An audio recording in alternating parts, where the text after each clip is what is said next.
Remember to like the video, share your thoughts below, and subscribe to keep up with our latest stories.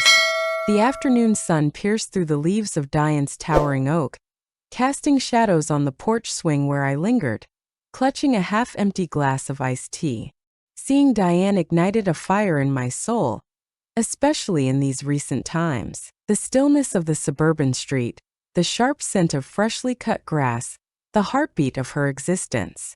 It felt like a distant realm, far removed from the clamor and frantic rush I had escaped. 6 months after my divorce, I wore a brave face, but inside I felt lost, adrift like a boat severed from its moorings. Diane, with her keen intuition, always sensed the right moments to care and when to simply step back. Today was a day for solitude, and I embraced the quiet with gratitude.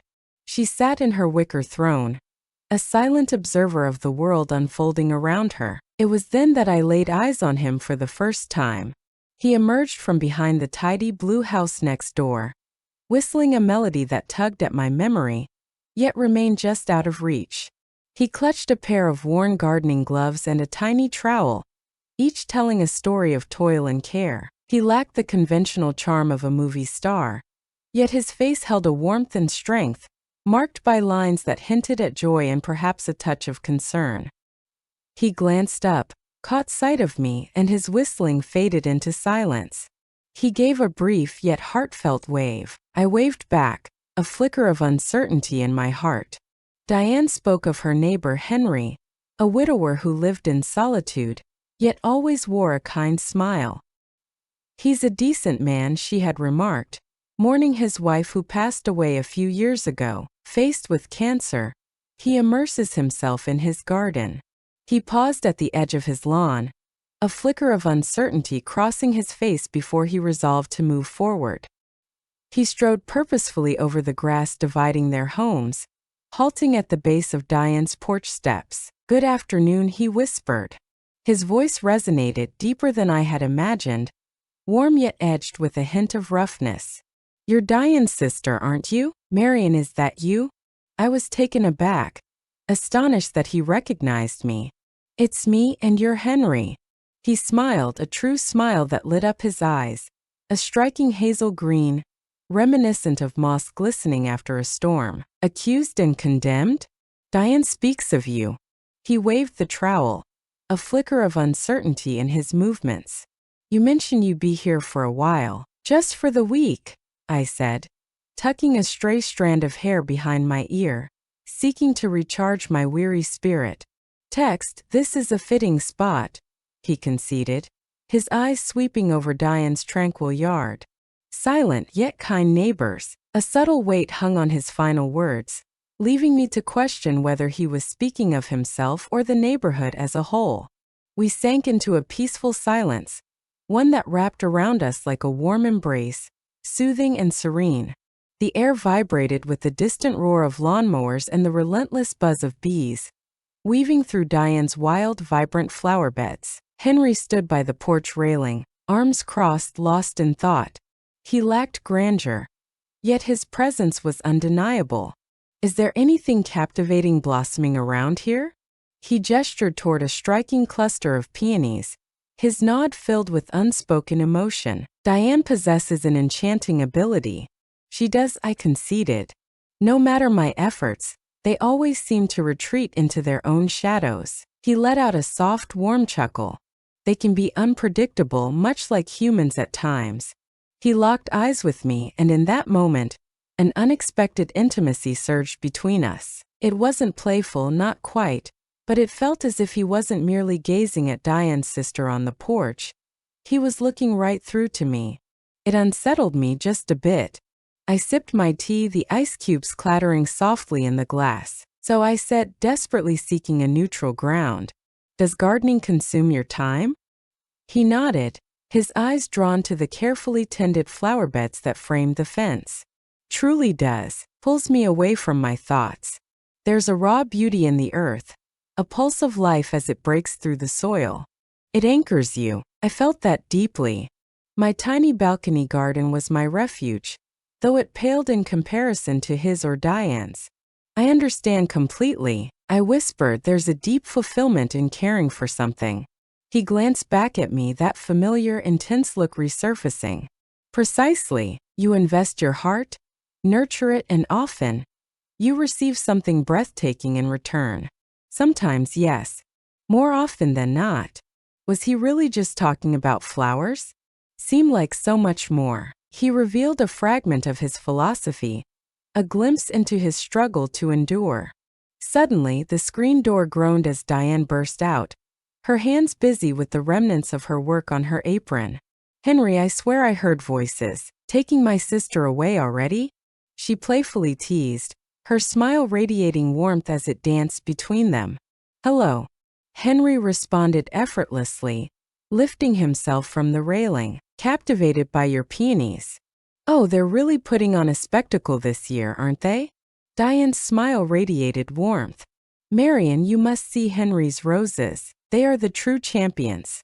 Henry brushed it off, a deep flush rising to his cheeks. "Diane amplifies the truth." "I don't," Diane insisted, her voice trembling with conviction. Just as I was about to put the kettle on again, everything shifted. "Henry, how about a real cup of tea? Not this cold drink Marian's tending to." His eyes flickered to me, then darted back to Diane.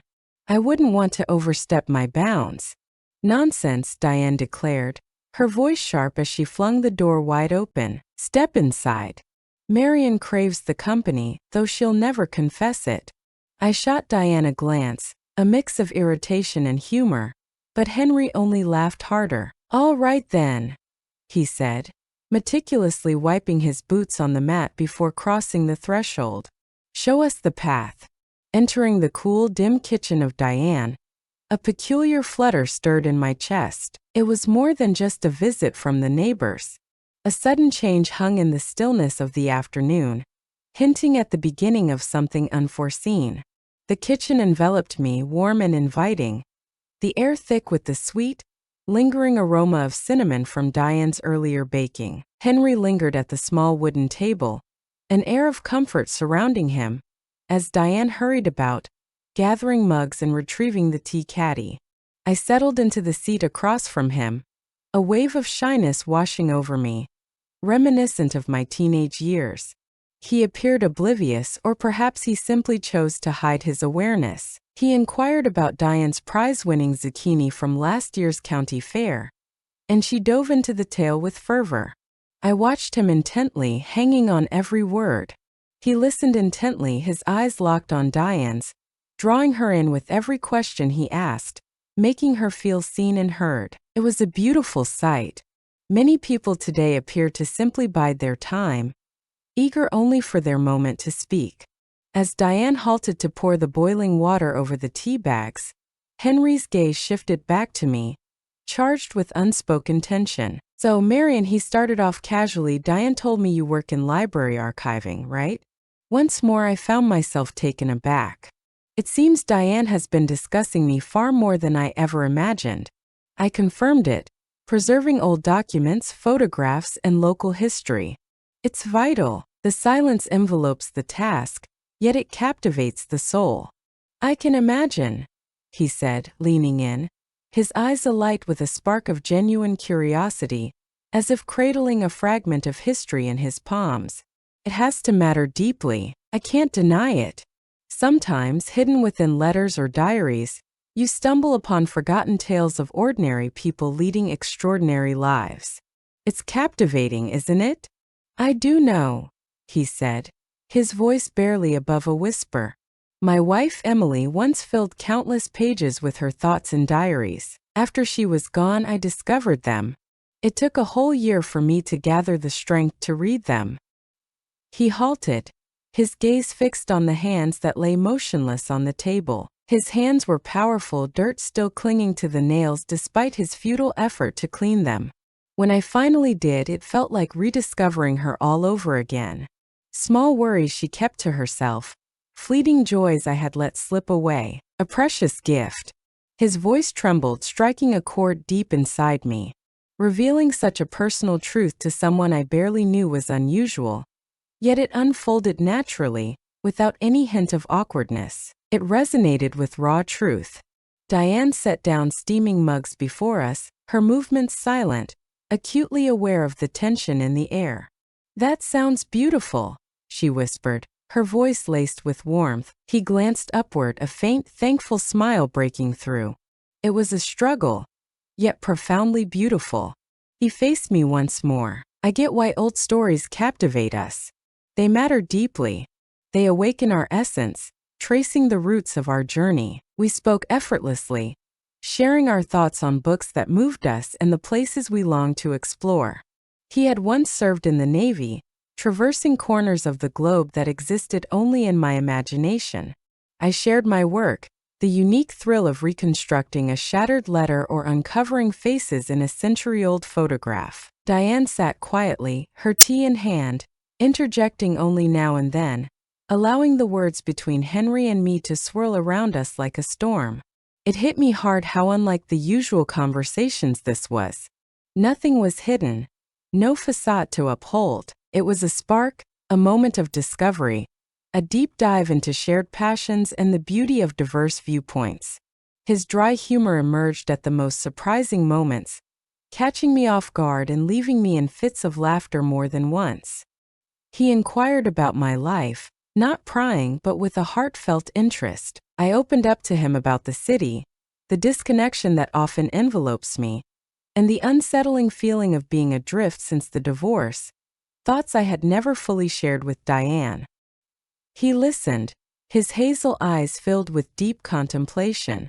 "Change is hard," he murmured, his voice barely above a whisper as my words faded into silence. "It's as if the earth is trembling beneath you. Yet in those moments, it can lead you to a firmer foundation. Takes a moment to truly understand." His words, though plain, struck deep and held fast. He spoke with raw honesty, avoiding empty reassurances. He faced the truth, revealing a perspective shaped by his own struggles. The shadows stretched ominously, creeping across the ground. The golden afternoon light deepened, enveloping everything in a warm embrace. With a heavy heart, Diane rose to gather the mugs, each one a reminder of the moments shared. Henry pushed his chair back, a hint of reluctance in his voice. "I should probably let you ladies continue your evening. Thank you for the tea, Diane. It means a lot." And Marian, he gazed into my eyes. "Talking to you was truly wonderful." "I meant it, Henry. You too." The exchange held a rare sincerity that pierced through the ordinary. As Diane led him to the door, I remained at the table, my fingers gliding over the rim of my empty mug. A sudden weight lifted from my soul. The conversation didn't fix anything, didn't wipe away the doubts that lingered, but it cracked open a window of possibility. It struck me that connection could emerge suddenly, softly, in the heart of an ordinary afternoon. As Diane returned, a knowing smile danced on her lips. "He's truly something, isn't he?" she inquired, her hands busy stacking the mugs in the sink. "Yes," I nodded, locking eyes with her. "He truly is." Silence spoke volumes. The unspoken bond enveloped them, intense and electric, like the sharp bite of cinnamon lingering in the air. The following days settled into a comforting routine. I assisted Diane in her garden. We wandered through antique shops, and I lost myself in the pages of a book on the porch, time slipping away. Henry was a constant figure next door, always busying himself in his yard. We'd share fleeting waves, occasionally exchanging brief words over the fence about the weather or the stunning progress of his roses, which truly captivated the eye. Every fleeting moment was effortless, instinctive. There was only a deepening connection, an unspoken bond that drew them closer. That evening, Diane went to her book club meeting, leaving me alone in the silence. I prepared a simple salad for dinner and sank into the porch swing, watching as twilight draped the sky in hues of lavender and rose. The air had turned cooler, infused with the haunting fragrance of night-blooming jasmine wafting from somewhere down the street. Henry stepped onto his porch, a glass of what seemed to be whiskey clutched tightly in his hand. He caught my gaze, paused for just a heartbeat, then approached, reminiscent of that very first day. "Evening, Marian," he said, pausing at the steps once more. Mind if I stay for a while? It was a quiet night here. Not at all, I replied with a smile, motioning to the wicker armchair across from the swing. Please. He settled in, stretching his legs out. We lingered in silence, our eyes drawn to the first stars piercing the deepening night.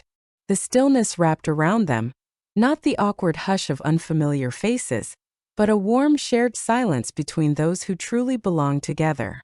Diane is out there, tackling the world's challenges, one book at a time with her club, he finally asked, his voice laced with a smile. A soft laugh escaped me. Something like that. Tonight, a historical novel awaits, a chance to unravel the shadows of yesterday. Ah, the past, he reflected, swirling the amber liquid in his glass, lost in thought. Solving the past is often simpler than facing the now. Most of the time. Isn't that the reality? I nodded quietly. He lingered over his drink, savoring each drop. You know, Marion, he said, his voice heavy with reflection. What you mentioned the other day about feeling untethered, I carried that weight for a long time after Emily died. I felt as if I were merely floating away. Endless cycle. Toil, return, rest, and start anew. The garden helped, he said, his voice steady yet heavy with meaning. It gave me a focus. He paused, his gaze drifting to the streetlights as they flickered to life. But connection, that's different. It requires more than mere routine. I nodded, a deep understanding settling in. Routine might keep you occupied, keep you going, but it could never fill the emptiness inside. Sometimes it's elusive, I confessed, or perhaps it's difficult to allow yourself to see it. He looked at me, his expression a blend of seriousness and warmth. Perhaps it arrives when you least anticipate it, or when you finally let your guard down. His words lingered, heavy with meaning. It seemed we were delving into something deeper than mere connection. It struck a chord deep within me. My heart raced, pounding against my ribs. Was he? No, I told myself. He's merely being kind, philosophical. A widower confiding in his sister's divorced neighbor. Don't overanalyze it. Yet, an intensity lingered in that quiet moment.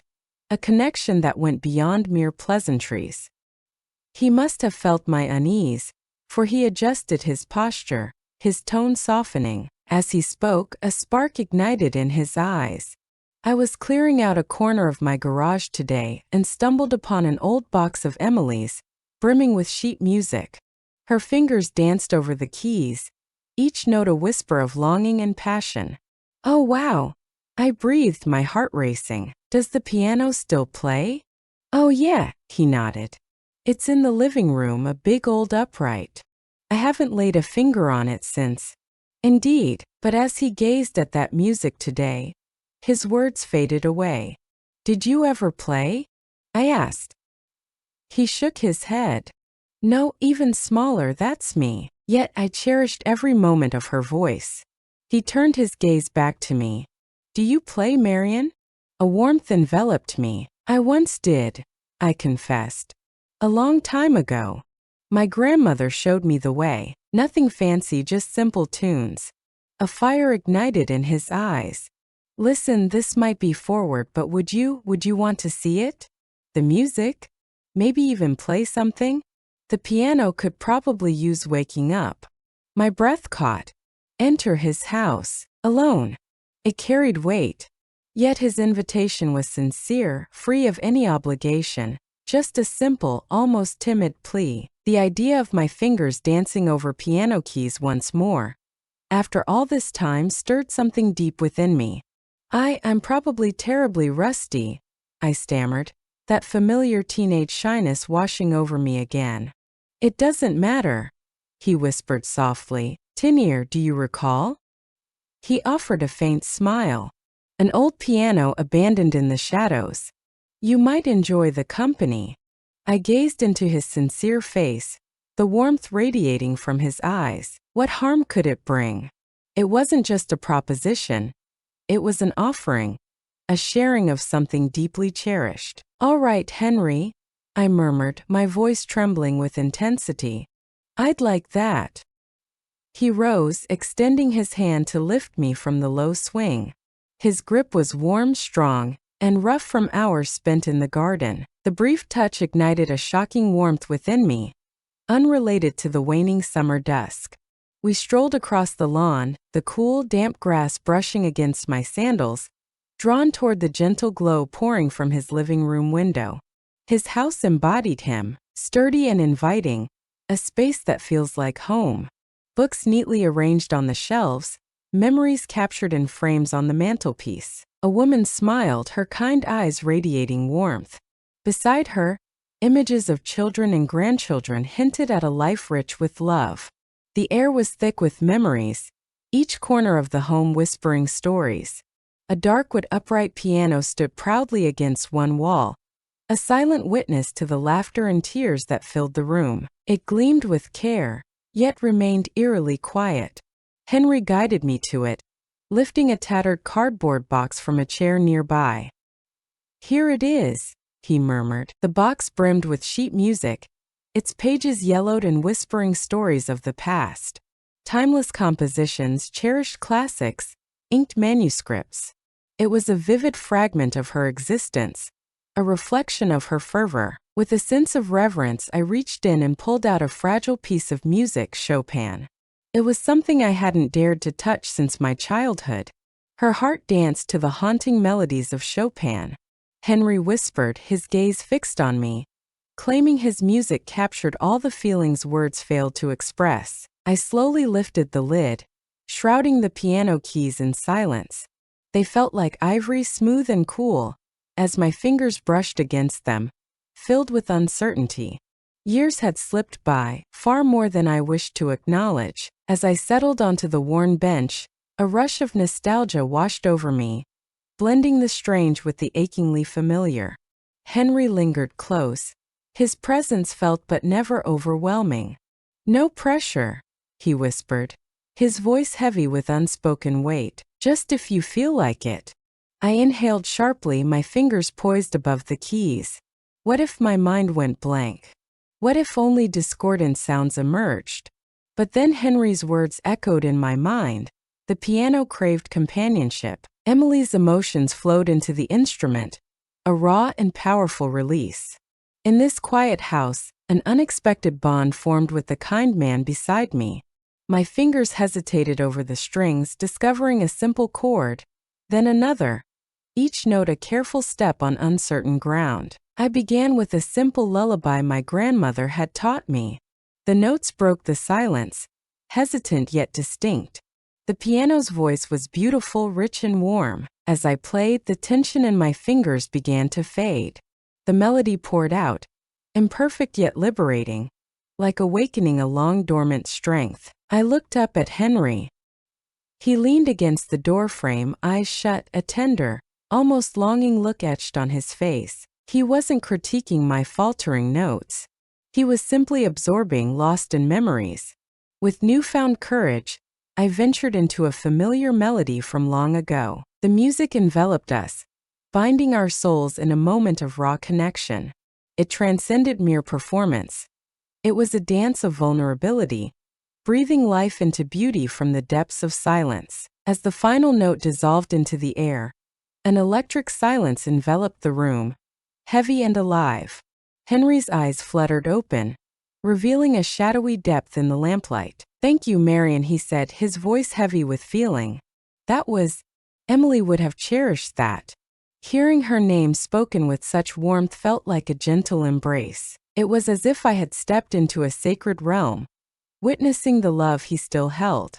Tears threatened to spill for his loss, for the haunting beauty of the music, for the raw intimacy of that moment. "She must have been extraordinary," I whispered. He nodded, swallowing hard. "She was."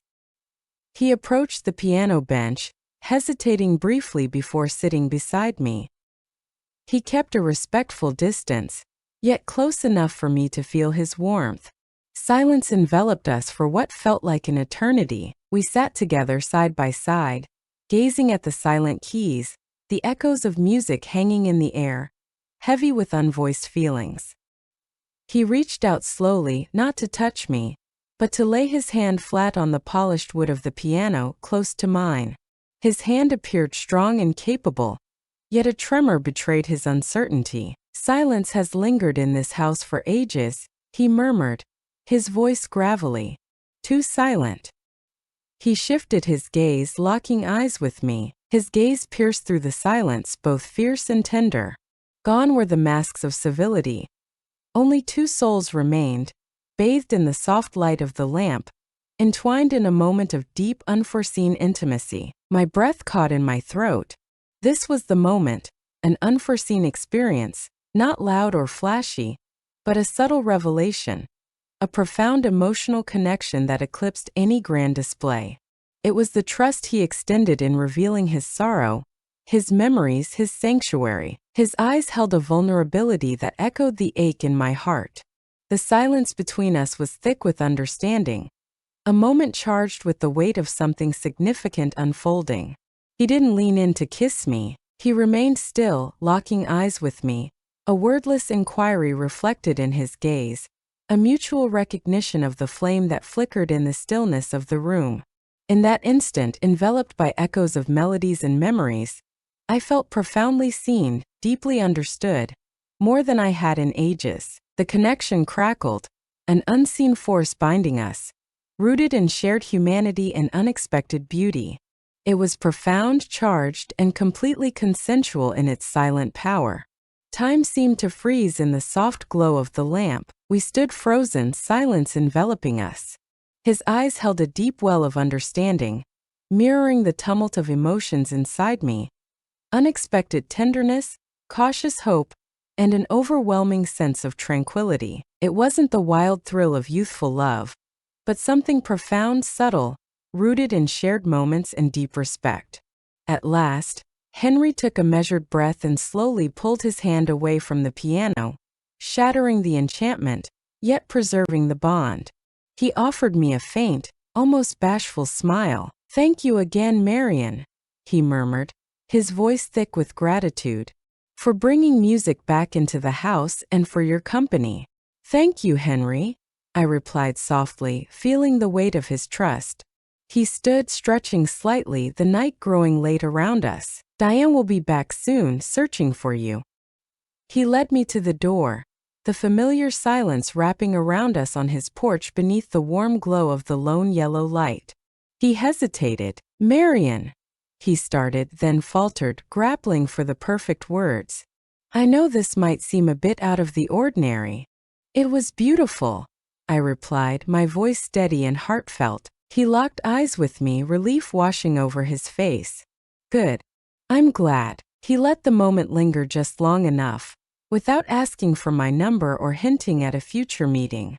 The unspoken possibility was palpable, yet he simply said, "Sleep well, Marian." "You too, Henry." I crossed the dew-kissed lawn to Diane's porch, my thoughts swirling with the evening's hesitant piano notes, the weight of shared silence, and the intensity in his gaze. It wasn't a whirlwind romance. No grand gestures unfolded, yet everything felt profoundly altered. Sitting on the porch swing, I felt a shift within me as I waited for Diane. My gaze drifted to Henry's house, the light glowing softly in the living room. Memories of his quiet strength and raw vulnerability flooded my mind, the way he embraced his grief and reached out for connection lingering in the air. Meeting him, sharing that intimate hour at the piano, was a moment suspended in time. It didn't erase my problems or reveal my future, but it reignited a flicker of warmth and understanding. It showed me that even after loss, genuine connection was possible. Vulnerability became a bridge, not a burden. It revealed that the deepest moments often lie in the silence of shared humanity. When Diane's headlights cut through the darkness of the driveway, a wave of calm washed over me, a feeling I hadn't known in months. She discovered me still on the swing, a subtle smile gracing my lips. "Text, everything all right?" she asked, her voice laced with concern as she noticed my shift.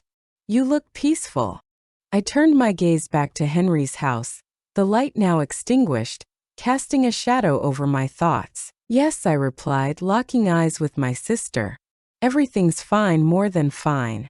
No further words were necessary. The visit was ending, and uncertainty loomed over when I might see Henry again. Yet it felt inconsequential. That fleeting moment, the neighbor's simple greeting, had ignited something deep within me. It served as a poignant reminder that healing often arrives in surprising ways, that connections can flourish in the most subtle spaces, and that even in moments of drifting, the current can lead you to a place of solace. I departed from Diane's a few days later, feeling unburdened and filled with hope, the echoes of piano melodies and soft dialogue lingering in my heart. This wasn't merely a tale of my sister's neighbor. It was a journey of reclaiming a lost piece of myself, a testament to the lasting strength of kindness and the unforeseen treasures that come when you dare to open the door.